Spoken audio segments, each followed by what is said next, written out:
You are listening to Freshly Squeezed. However long something takes, that's how long it takes. However many records we sell, that's what we sell. Because all of that is the enemy of creativity, which is the ultimate goal. It's a good one today. A really good one. I mean, they're all good ones, but this is a good one. Loads of new music on today's podcasts and loads of chat about that new music. I'm Jim, this is Freshly Squeezed.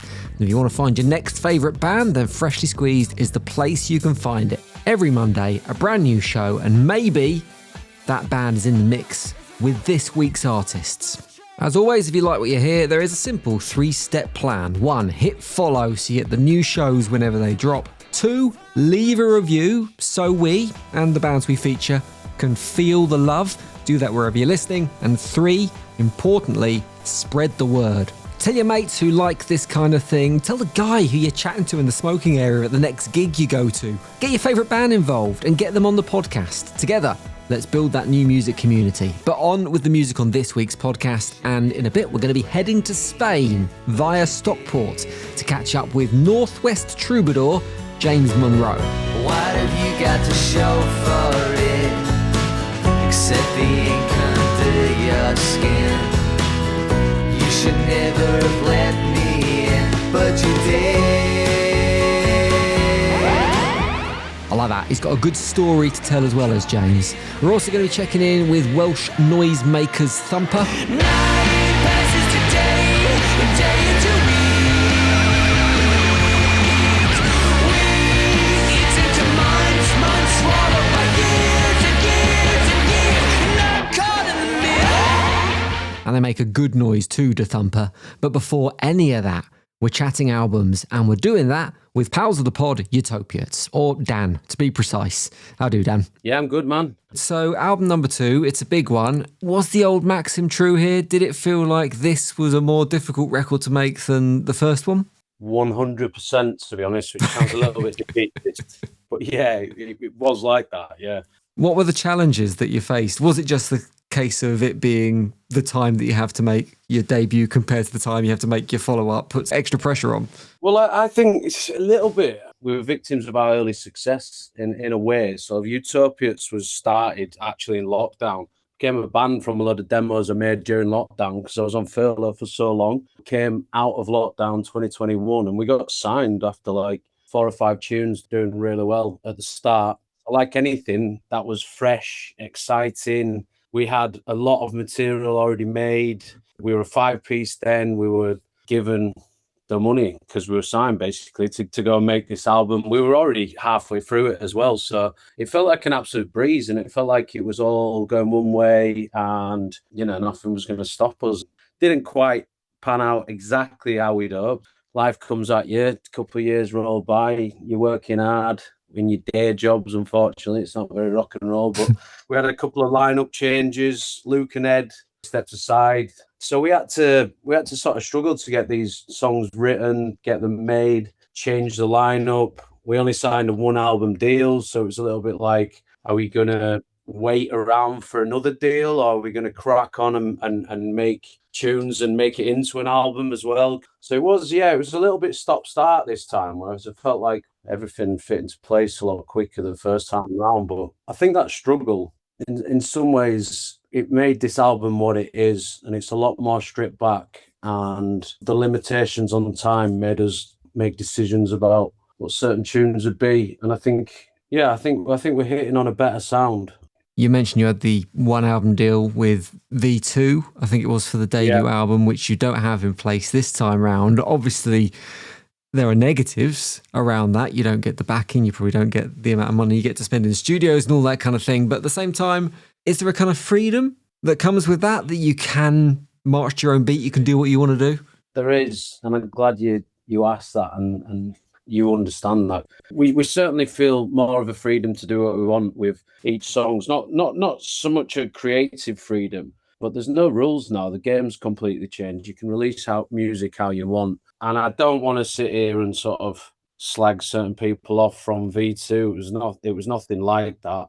But what we were doing before we got signed, everything we did behind the scenes and the way we promoted online, I guess it's kind of it's our faults as well, but we kind of stopped doing that when we signed this first album deal, because you kind of sign it and you think, right, that's our marketing done. That's, we just need to make the tunes and it'll all fit into place, which is a little bit naive, to be honest. But this time we were like, because we had offers, by the way, we didn't have to do it DIY.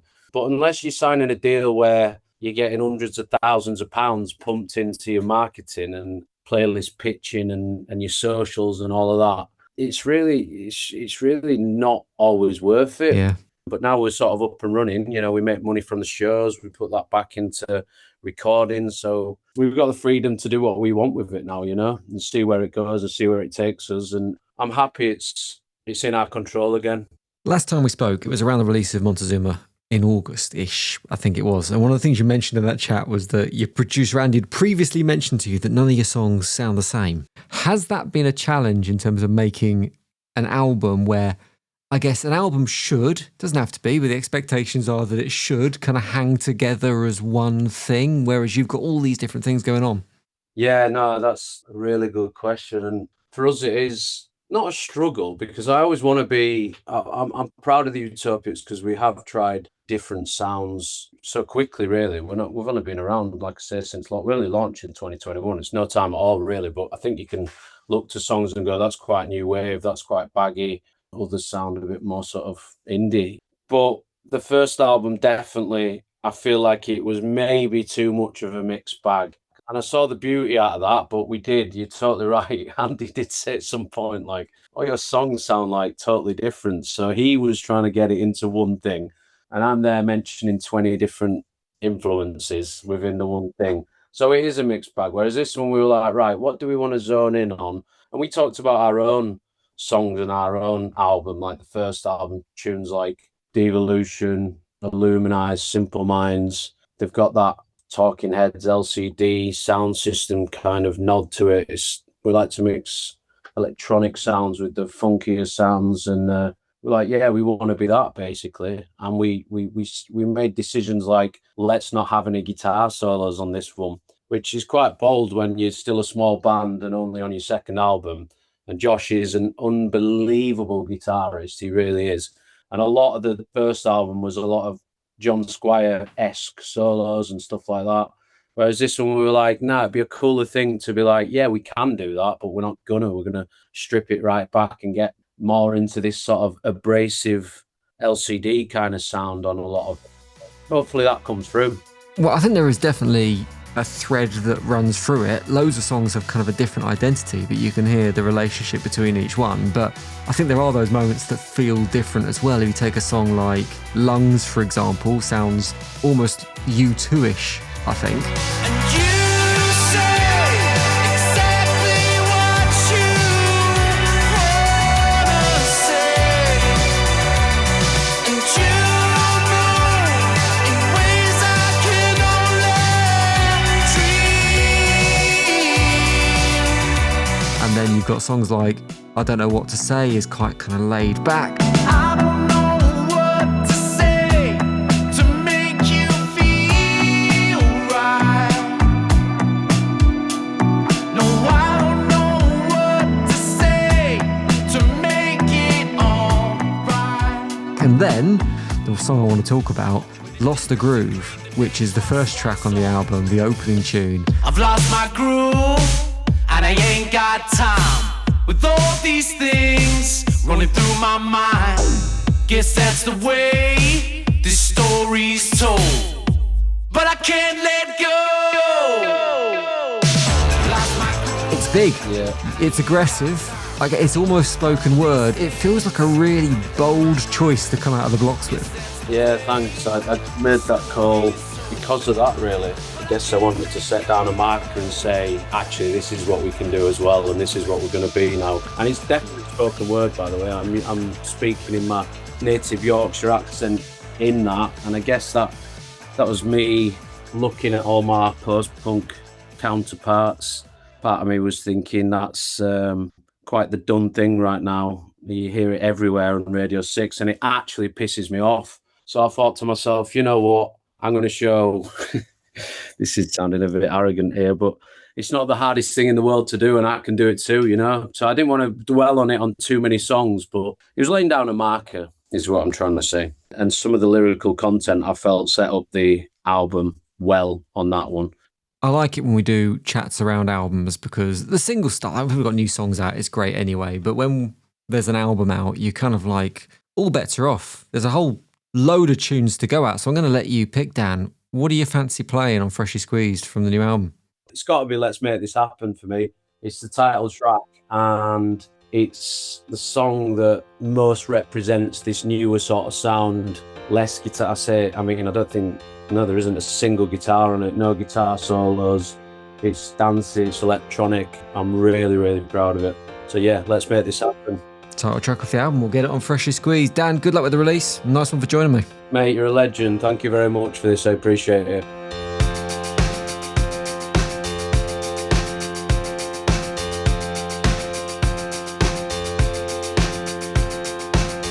You never thought I could be somebody lately. Well, I just can't leave it that way. And even if we all never get the chance to, I just wanna have my say. Give it a little more time. You need to know your mind. But every time I look for peace, you just won't release. I try to lie to me. Life's returning to form, and I guess it wouldn't suit to always get my way. All your friends are like skies, you wear the won't fade. Some bring pride, others only bear pain. But once you've realized we're all just getting through this, you feel small, there's nothing left that you miss. So when you're sad in your slum, mourning the death of your life, there can always be one more, whether you like it or not. Let's get dressed and go out. I wanna leave with no doubt. It was always in your hands, and we can still make this happen. Give it a little more time. You need to know your mind. But every time I look for peace, you just won't release. I try to lie to know that life's returning to form, and I guess it wouldn't suit to always get my way. A real handbrake turn of pace now from that slice of New York electronica from Utopiates to something a little bit softer. And we're heading across to the Med to chat to James Munro, whose brand new tune New Ink is out now. How you doing, James? I'm very well, thanks, Jim. Thanks for inviting me on. Paint a picture of where you are now. What's around you? Well, although I'm from Stockport, I'm currently based in Spain. I've been here for the past 10 years now. I live just outside Murcia City in a little neighborhood, really. So yeah, it's pretty simple. We've got a bar, we've got a pharmacy, supermarket, and yeah, surprise, surprise, I'm definitely the only English guy living in this neighborhood. That's for sure. Sounds idyllic. I just want to get this right, though, in terms of kind of locations. Born in Liverpool, lived in Stockport, years spent in Madrid, influenced by Manchester, and now you're in Murcia. Is that about right? It's about right. Yeah, I wasn't born in Liverpool. All my family are from there. I grew up in Stockport, but yeah, definitely strong ties with the northwest of England. And yeah, as I said, here I'm in Spain. There's a heady mix of musical heritage and musical culture in those locations. If you had to pick one place which you could say, yeah, this has had the most impact on my musical journey, where would it be? Tough one. I always say that I think the music scenes in Manchester and Liverpool, like they really take some beating, you know. It's amazing to think about how much music's come out of both those cities. If I had to pick between the two, possibly Manchester. I love so many Liverpool bands. But yeah, probably the Manchester bands and artists, particularly, although you probably can't really hear my music, but people like, you know, the Smiths, Morrissey, big influence on what I do. It's interesting you kind of say you straddle both those cities, because when I was listening to your music, it was quite reminiscent of James Walsh and Star Sailor, who are another band that kind of somewhere geographically between those two. In terms of kind of geography and the impact it has on your music, you've been making music for a while. Debut EP came out in 2013, but you've been in Murcia, as you said, for like the last 10 years. when you look at your back catalogue, do the songs within it kind of tie you to those places and those times in your life? 100%. You mentioned my debut EP, Meet Me at Euston. Yeah, I was a very, very young man when I recorded that, but that is synonymous with, despite the title, it's synonymous with Manchester and Blueprint Studios in Salford. Yeah, I was lucky to record there with Tim Thomas, who I've collaborated with over the years. And then moving on to like the Pictures EP from 2020. That was written in Madrid, but again recorded back home in Manchester with Tim at Blueprint. So yeah, geography is a big thing for me. So New Ink is the new tune, and it's a song that starts really simply, but then it kind of builds and builds as the song goes, and it ends up with these quite rich harmonies and strings going on. Is that reflective of the way the song developed? Did it start simple? Was it you and a guitar, and then when it got into the studio, it kind of developed this life of its own? That's right. I think in recent years, that's how I tend to work. Yeah, I tend to record demos at home, me, the acoustic guitar, and of course some songs stay like that. But in recent times, I tend to like present them to a producer. In this case, with New Ink, it was the first time I actually recorded in Spain. Despite living here for so long, always had the tendency to rush home in the past when I wanted to record. But yeah, recorded here in Murcia this time with a producer called Jose Marcia. Yeah, he really took the song in directions I could never imagine.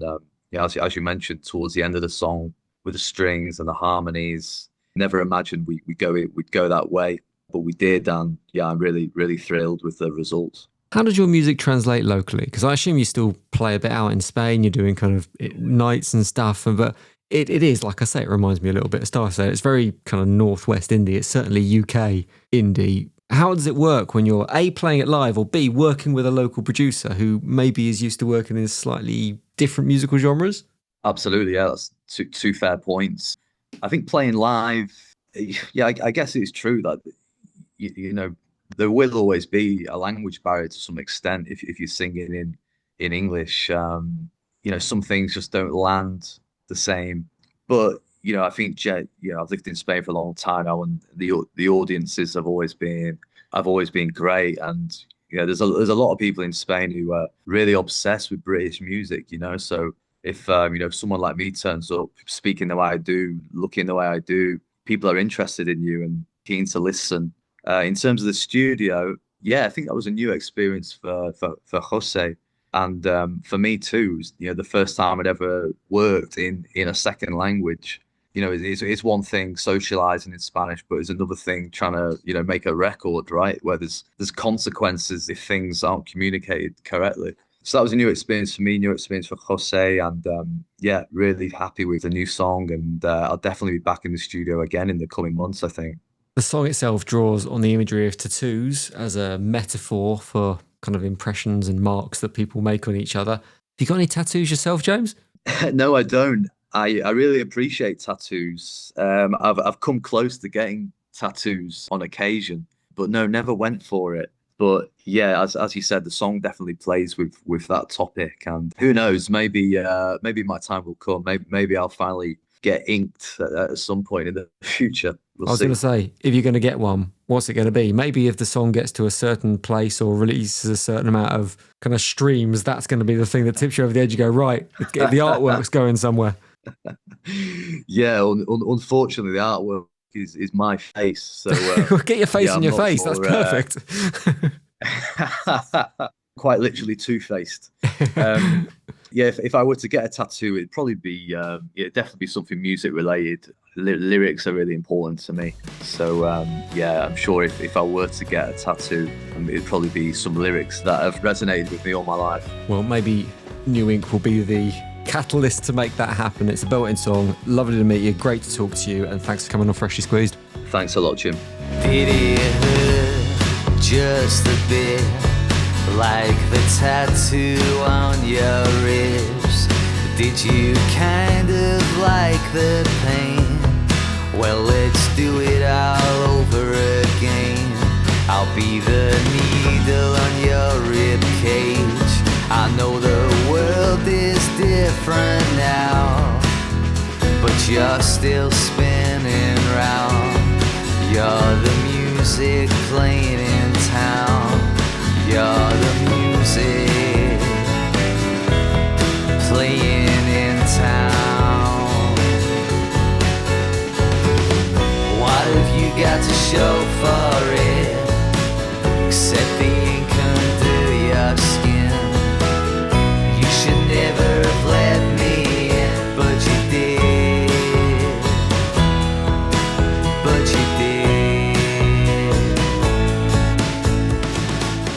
That's James Munro, New Ink. Links to that and everything you hear on this week's podcast, plus more tunes from the featured artists, are in the podcast description as usual. So, from electro to singer-songwriter stuff to one final musical stop on the podcast, and we're going to label this one loud, as we've got new music from Thumper to play, and Oisin is going to tell us about it. Welcome to Freshly Squeezed, mate. How are you? I'm very good. So, Gang Signs is the new tune from the album Sleeping with the Lights On. The album's been out for a while now, a few weeks. How's it feeling in the camp now? The dust has settled and maybe the initial excitement from releasing the record has died down a little bit. It's been great, yeah. It's been pretty relentless in terms of the dust settling. The dust is still very much in the air, and we are covered in the dust. So, well, yeah, it's been good, man. It's been a long process making this record, and so having it out is equal parts surreal and satisfying. We'll come on to how long it's taken in a little bit, but when you've released a record and you're at this stage, is there a big breathe out moment when you finally get it into the world? Because you've been living with this for so long, and now finally you get to see what people think of it. Yeah, my personal journey with this is, I've put out a few records now, put out some solo albums, and this is the second Thumper one, as well as whatever tapes and EPs and stuff over the years. And all this stuff matters to me so much. I put all of myself into this, and there's nothing that brings me more joy. But I guess the other side of that is like when you release something, my basically what I'm trying to say is I'm trying to not let good reviews make me feel good and bad reviews make me feel bad. I am trying to exist as a human being in the middle of it all and let whatever happens happen, because I am really, really proud of it. So other people's reactions to it have been really, really nice, but that's their business. It's nothing to do with me. That's a great way to live. Well, it's a process, dude. It's not, I think I intend to be doing this for a long time, and you can't walk around hanging on everyone else's word. You just got to follow your own compass. As you said at the start of this chat, it's been a long time in the works, this collection of songs. I think you started it pretty hot off the back of the debut album, and then COVID came along. Obviously, COVID had an impact on timelines and how quick you could get stuff done and recording sessions, all that kind of thing. Did it impact the album in any other way? Was the album you set out to make just straight off the back of the debut? Do you think that's what you ended up with, or do you think it's kind of taken twists and turns along that journey? Well, I mean, it's called a record for a reason. It's going to be a recording, of whatever your mindset was at any given time, and in this case, a group kind of mentality. And yeah, we were a band that were touring really heavily, and we kind of realized while we were making it that playing live was almost like a sort of a seventh arm to us in terms of our creativity. We'd bring stuff out, play it live, flesh it out based on crowd reaction. It was subconscious, but it was definitely consistent, if you know what I mean. And so yeah, when we were making this album, it was just us in a room without the bells and whistles and explosions and whatever of being in packed venues. And what that kind of did was it just meant that the songs really had to stand on their own 2 feet, which is something we always aimed for, but this was like a really putting that to the test, And you quickly realize when a section's outlived its welcome period or whatever, when it's just, the 6 boys just staring at each other. So yeah, it affected us that way. And to be honest, the other way it affected us was financially, because there was lots of big shows and label interests and lots of things that were present before COVID that all fell away, and it cost us a shitload of money. And so we had to fund this all ourselves, and that's like boring inside baseball stuff, but that does impact the creativity, because like at one point we didn't even have enough money to have this be a double record, double LP, and we were thinking about cutting songs from the album that we'd spent years making, and we figured it out in the end. We're still very much in debt, but that's a real factor. Is that why the timelines are the timelines? Because obviously I understand how COVID impacted that process, but at the same time, COVID was 5 years ago, which is a decent stretch away from where we are now. And when we're hearing the album, has it come down to resource ultimately? Resource, timing, we changed we changed management in the middle of that all. There was a period where we were managing ourselves. Just lots of different things came into play. And then at a certain point, you can just drive yourself insane thinking about how things should be, where you should be at. Like your album should be done, it should not be done, it should be whatever. We're just I just feel like we're arriving at a place now, just like whatever it is that we are, that's what we are. However long something takes, that's how long it takes. However many records we sell, that's what we sell. Because all of that is the enemy of creativity, which is the ultimate goal. Yeah, so who knows? Hopefully we won't take 4 years to make the next one, but we'll find out. You talk about the kind of impact that COVID had on the process and the finances and the kind of way you worked on these songs.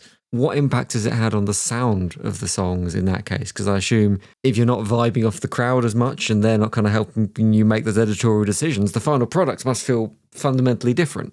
Yeah, I used to sort of feel like the songwriting was one factor in a much larger sort of portfolio that we were bringing to the table, and that the energy in the room or in someone's enjoyment of Thumper was placed solely on my shoulders. And if I just shredded myself on stage and just delivered like the craziest guitars smashing, stage diving, blah blah blah blah blah, like it would, if I could just work hard enough every single night, it would be the best gig ever. And if I didn't do it, it would be a failure. And in the absence of gigs, it just changed my perspective. It's like we put so much thought into this music.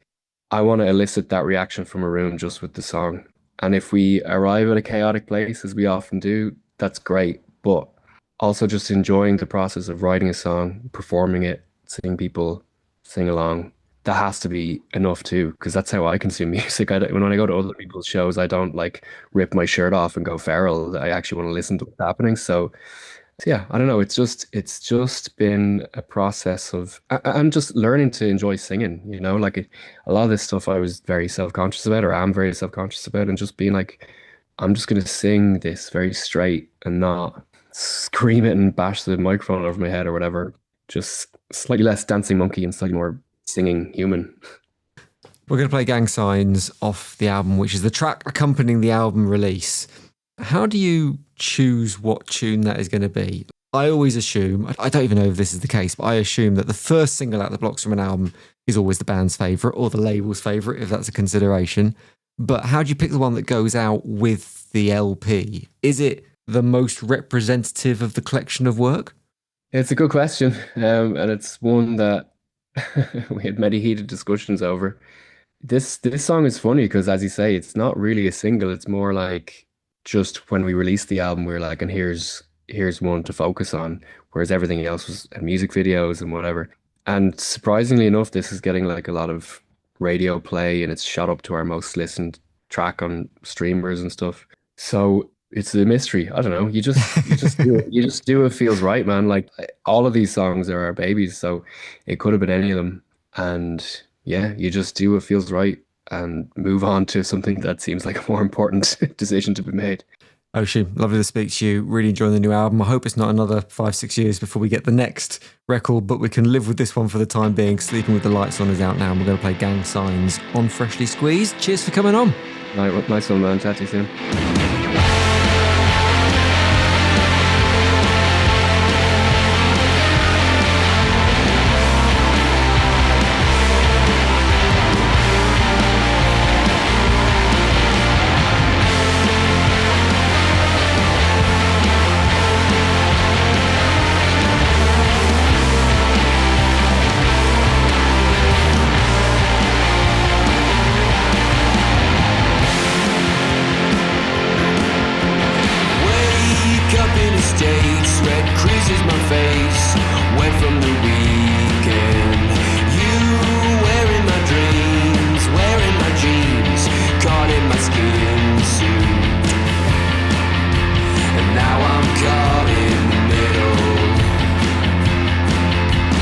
Heavy in the light,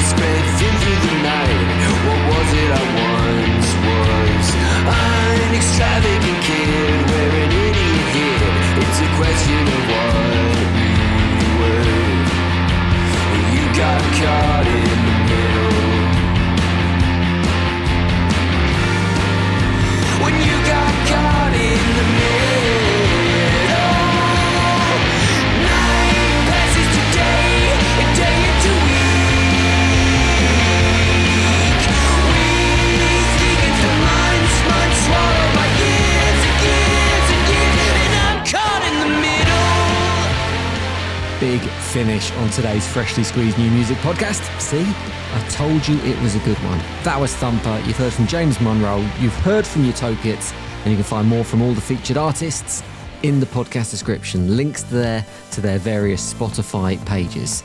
If you liked all that, well, come back next week for more. Hit that follow button so you know when next week's podcast is ready. It's normally before you get up on a Monday morning. And also in that podcast description, you can find a link to the Freshly Squeezed new music playlist with this week's featured artists and a load more as well. That's it for this time out. Cheers for your ears. The award-winning Freshly Squeezed, a new music podcast, was devised, produced and hosted by Jim Salveson.